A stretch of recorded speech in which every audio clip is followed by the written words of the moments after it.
Shalom, selamat pagi Bapak, Ibu, dan Saudara yang diberkati oleh Tuhan. Apa kabar hari ini? Saya percaya berkat Tuhan yang luar biasa melingkupi Bapak, Ibu semuanya. Pemazmur mengatakan, berbahagialah orang yang kesukaannya ialah Taurat Tuhan dan merenungkannya siang dan malam. Haleluya. Dalam tatanan sosial kemasyarakatan kita mengenal istilah ada hak istimewa. Hak istimewa atau privilege merupakan hak istimewa yang dimiliki oleh seseorang atau sekelompok orang, namun tidak dimiliki oleh orang yang lain.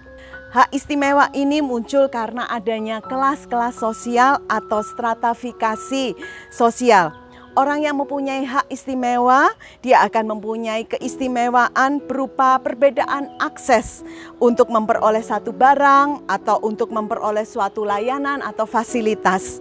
Kita mengenal ada istilah VIP, very important person.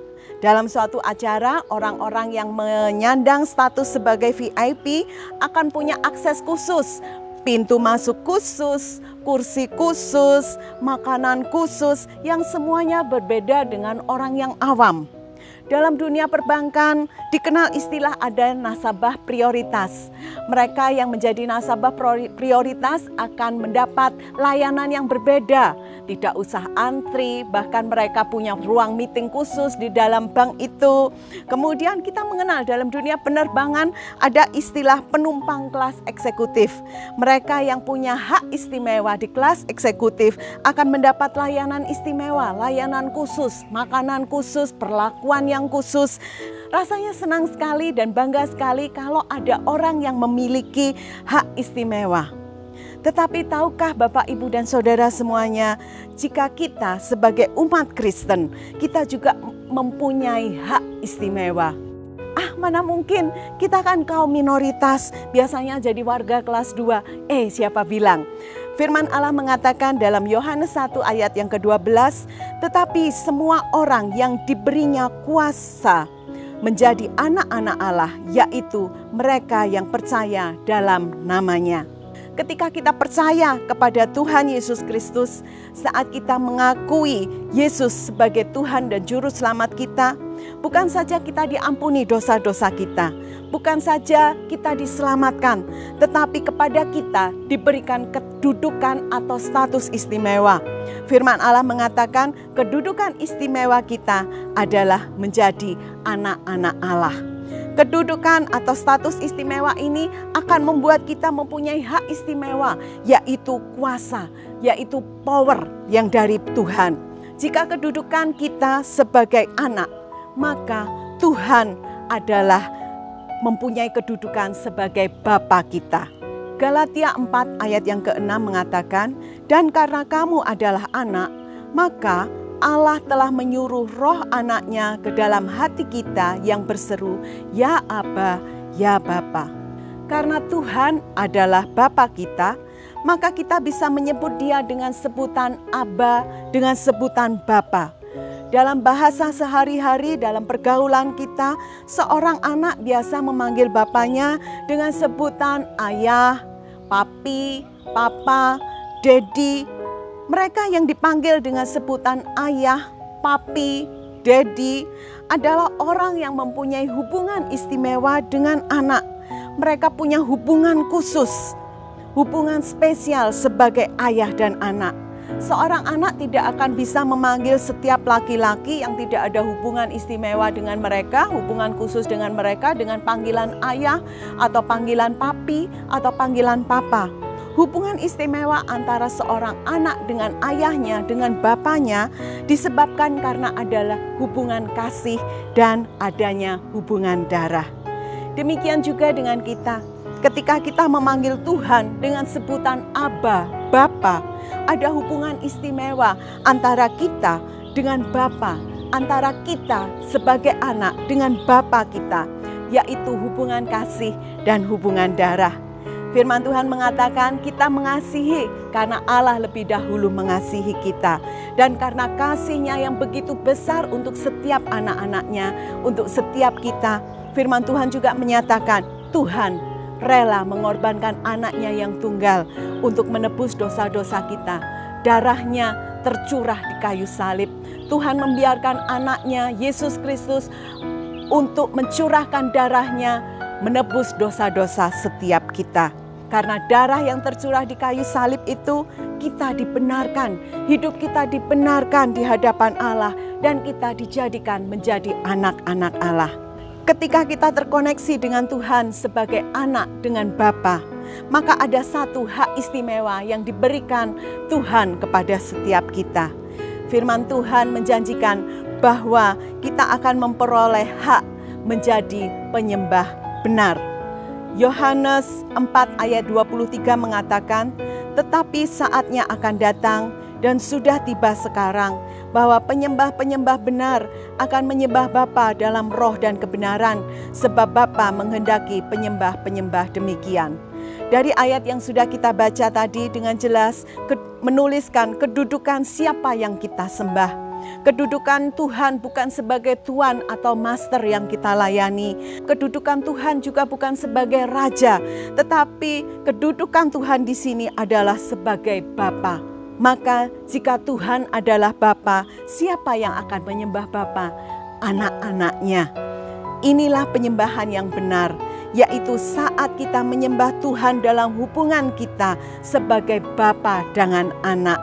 Saat kita menyembah, Galatia 4 ayat yang ke-6 tadi mengatakan, maka Roh Kudus akan membawa kita menyebut Dia sebagai Bapa, Aba dalam penyembahan kita. Semua orang bisa saja memuji Tuhan, tetapi tidak semua orang bisa menyembah Tuhan.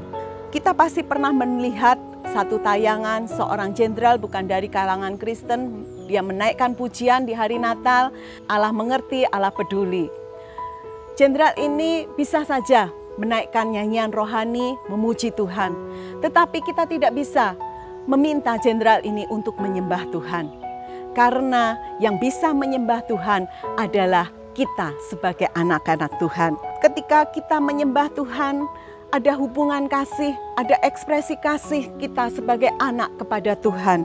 Ketika kita menyembah Tuhan, saat hubungan kasih kita naikkan kepada Tuhan, ketika ekspresi kita naikkan kepada Tuhan, maka ekspresi kasih itu akan menyenangkan hati Tuhan, akan menyentuh hati Bapa. Suatu hari, beberapa waktu yang lalu saya melihat satu tayangan seorang selebritis di mana dia mempunyai seorang anak yang menderita cerebral palsy. Selebritis ini orang yang sangat mengasihi Tuhan. Dia selalu mendoakan anaknya setiap pagi, dan saat dia berdoa tiba-tiba anaknya bisa memanggil untuk pertama kalinya, memanggil ayahnya dengan sebutan Daddy. Ayahnya begitu senang sekali sampai ayah ini menangis mendengar sebutan Daddy dari anak yang sangat dia kasihi. Demikian juga dengan Tuhan, ketika kita memanggil Abba, memanggil Bapa kepada Tuhan, maka Tuhan disenangkan dengan panggilan kita. Tahukah saudara apa yang terjadi ketika kita bisa menyenangkan hati ayah kita, ketika kita bisa menyenangkan hati Abba kita, menyenangkan hati Bapa kita? Apa yang diminta oleh anak itu, ayahnya pasti akan berikan jika itu dianggap baik di mata ayahnya. Saat kita menyembah Tuhan, ada hubungan kasih yang muncul dari seorang anak kepada Bapa. Ketika hubungan kasih itu menyenangkan hati Tuhan, maka apa saja yang kita minta di hadapan Tuhan, Tuhan pasti berikan. Wow, saudara, bisakah saudara bayangkan penyembahan kita sebagai anak yang menyentuh hati Bapa merupakan hak istimewa yang diberikan ketika kita menjadikan anak-anak Tuhan. Hak istimewa yang diberikan karena apa? Apa yang menyenangkan hati Tuhan itu akan membuka pintu surga. Apa yang kita minta, Tuhan akan curahkan dalam hidup kita. Oleh sebab itu saudara, berbanggalah, berbahagialah dengan hak istimewa yang diberikan kepada kita, yaitu sebagai anak-anak Tuhan. Mari kita berdoa. Bapa di surga, kami mengucap syukur Tuhan untuk pagi hari ini. Terima kasih Tuhan untuk hak istimewa yang sudah Engkau berikan kepada setiap kami. Terima kasih Tuhan untuk sebutan kami boleh menyebut Engkau sebagai Aba dan Bapa kami. Kami adalah anak-anak-Mu yang sudah Engkau tebus Tuhan. Kami adalah biji mata-Mu, kesayangan-Mu yang kami tahu Tuhan, hidup kami Tuhan sepenuhnya ada dalam genggaman Allah kami, ada dekapan Bapa kami yang mengasihi kami. Kami mengucap syukur Tuhan untuk semua yang sudah Engkau berikan dalam hidup kami. Bapa di surga, pagi hari ini kami berdoa Tuhan untuk setiap kami yang sudah menyaksikan Tuhan, yang sudah merenungkan kebenaran firman pagi hari ini Tuhan. Biarlah Tuhan Engkau memberkati setiap kami, penuhkan kami senantiasa dengan kuasa firman, kuasa roh-Mu Tuhan, dan jadikan setiap kami Tuhan boleh menjadi penyembah-penyembah yang benar di hadapan-Mu, karena kami tahu Tuhan Engkau Allah menghendaki kami menjadi penyembah-penyembah benar di hadapan-Mu. Bapa di surga, biarlah Tuhan kami boleh senantiasa menyenangkan Engkau dengan penyembahan kami. Kami boleh senantiasa menghampiri hadirat-Mu dengan penyembahan kami Tuhan. Dan kami tahu Tuhan, ketika Engkau disenangkan, maka Tuhan apa yang menjadi pergumulan hidup kami, Engkau Allah yang akan memberikan jawaban bagi semuanya. Kami berdoa Tuhan untuk umat-umat-Mu yang sedang terbaring lemah sakit karena sakit. Tuhan, biarlah Tuhan Engkau akan memberikan kesembuhan bagi mereka. Mereka yang terbaring lemah Tuhan, Engkau memberikan kekuatan Tuhan. Mereka yang sedang dalam pergumulan, Allah Engkau memberikan jawaban. Apa yang menjadi kebutuhan umat-umat-Mu, biarlah Allah Engkau yang mencukupkan semuanya. Terima kasih Bapa, hari ini Tuhan biarlah kami mau jalani hari-hari kami bersama dengan Engkau. Apa yang kami kerjakan, apa yang kami lakukan, apa yang kami pikirkan, bahkan apa yang kami ucapkan, biarlah itu semuanya berkenan di hadapan-Mu Tuhan.